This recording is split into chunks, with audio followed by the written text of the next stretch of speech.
You already know some parts of your day have so much energy, while others drag by like the longest lecture of your life. Midwestern accent, D-R-A-G. But how do I choose what to prioritize during those high energy parts of my day? The work I have to get done, or the thing I love doing? Let's decide how to spend your time in a way that works and feels exciting for you. Providing practical guidance for each of these 4 situations. You're wanting to do it all and don't know where to start. Your to-do list takes up all of your energy and leaves no room for your joys. Your full-time job takes up all your energy, leaving no room for that passion project you would love to turn into your full-time job. Or you're wondering, how do I become a morning person so I have this energy that so many people are talking about? Let's find some solutions.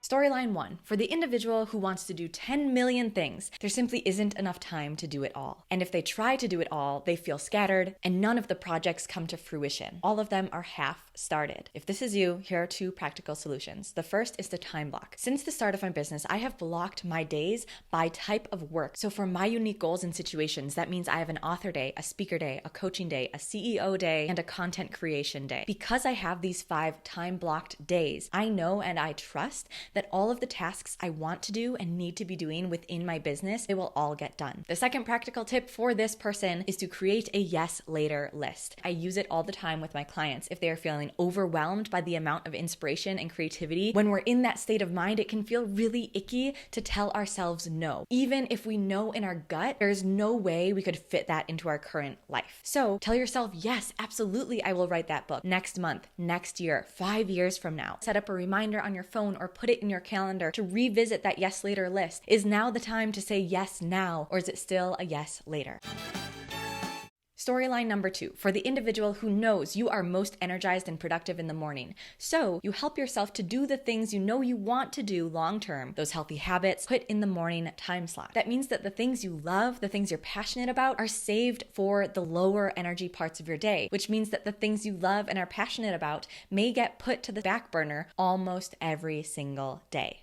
2 practical tips if this is you. 1, alternate days. Do the things you know are good for you, but you don't necessarily enjoy doing during those morning productivity hours every other day. And then on the flip days, do the things you love and you're passionate about during those morning hours. Altogether, this means your to-do list is getting done, you're accomplishing your long-term goals, and also you are able to prioritize the things that give you life, which brings me to tip number 2. Add a layer of accountability that would help you to do less enjoyable in-the-moment activities when you are lower energy. For instance, if exercise is the thing you want to prioritize, but you don't want it to steal those wonderful morning hours, maybe you find a gym that has a 3 p.m. workout class, or a friend who will work out with you virtually in the afternoon. You're not tricking yourself into thinking that you will want to do this activity in the afternoon. Rather, you're building up a support system to ensure that you do follow through with this, and you may surprise yourself with this experiment. I, for one, thought I had to work out in the morning because that's what all the habit hackers told me, and I hated it. I hated it every time that I tried to work out in the morning. So instead, I moved it to 3 p.m. because that's when my productivity, work-wise, crashes. Almost always I'm at this place where I'm thinking,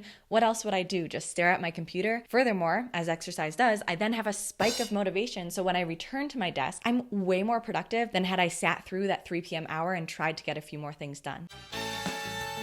Situation number 3. What if out of obligation and necessity, you are working a full-time job while also wanting to progress toward a passion, but because your hours can't shift, you have no energy at the end of your day for that hobby or passion, and that's the only time you have available to do it. So your passion or hobby never happens, turning even an okay job into a space of resentment. Practical tip number 1, stop expecting yourself to have energy at the end of your day. If you are constantly trying to convince yourself or will yourself to have enough energy at the end of your day, and almost every time you don't have energy, that's going to feel like you're not capable, like this isn't possible for you, and you'll be frustrated and likely give up. I've seen it happen so many times. So instead, let's get honest first. You don't have energy at the end of your day. When else might you have energy? Maybe it's one weekend day. Maybe it's during your PTO that you have every now and then. And if you really can't find an answer, practical tip number 2, switch jobs. Your circumstance is completely unique. However, I have worked with enough individuals to know that that sometimes, just sometimes,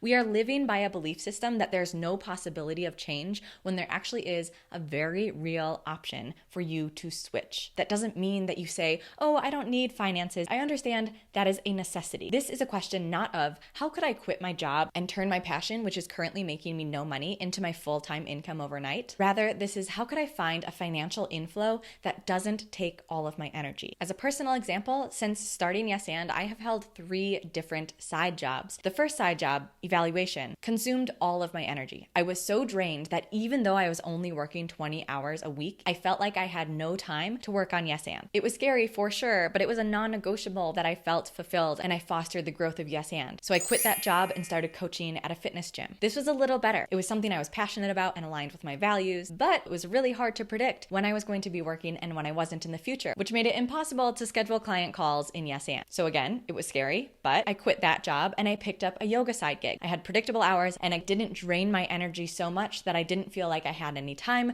for Yes And. So check in with yourself. Is it possible for you to find a little more fulfilling, a little less draining work so that you have the time and you have the energy for your hobby and passion project on the side?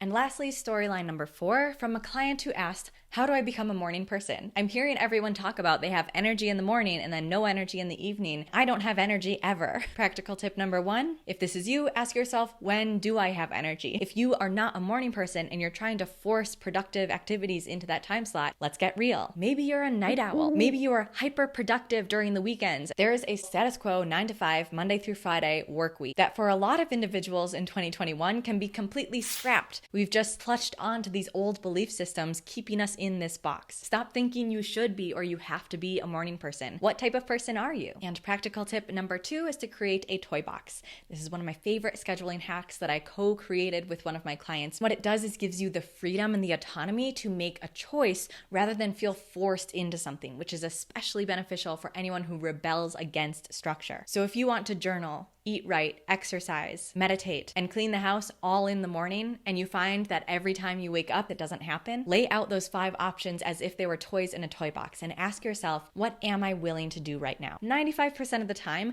I look at that toy box and I choose something I'm willing to do and do it, simply because I feel that autonomy and I feel the power of choice. Pick one, let that be enough, and you can choose again tomorrow. If you loved these tips and want even more on how to make more authentic decisions across all areas of your life, decide to subscribe so you are one step closer to living your better life, like Nina, who turned her side hustle to building a 6-figure business. And all examples that were shared today were real people with real questions about how to decide to use their time. Those members are receiving even more answers inside my group coaching program, which you can learn more by clicking the link in the description. And before leaving this video, it's one thing to know how to structure your day. It's another thing to know what to put in that day. Watch this video next to get a clear understanding of your unique goals and how to work toward them.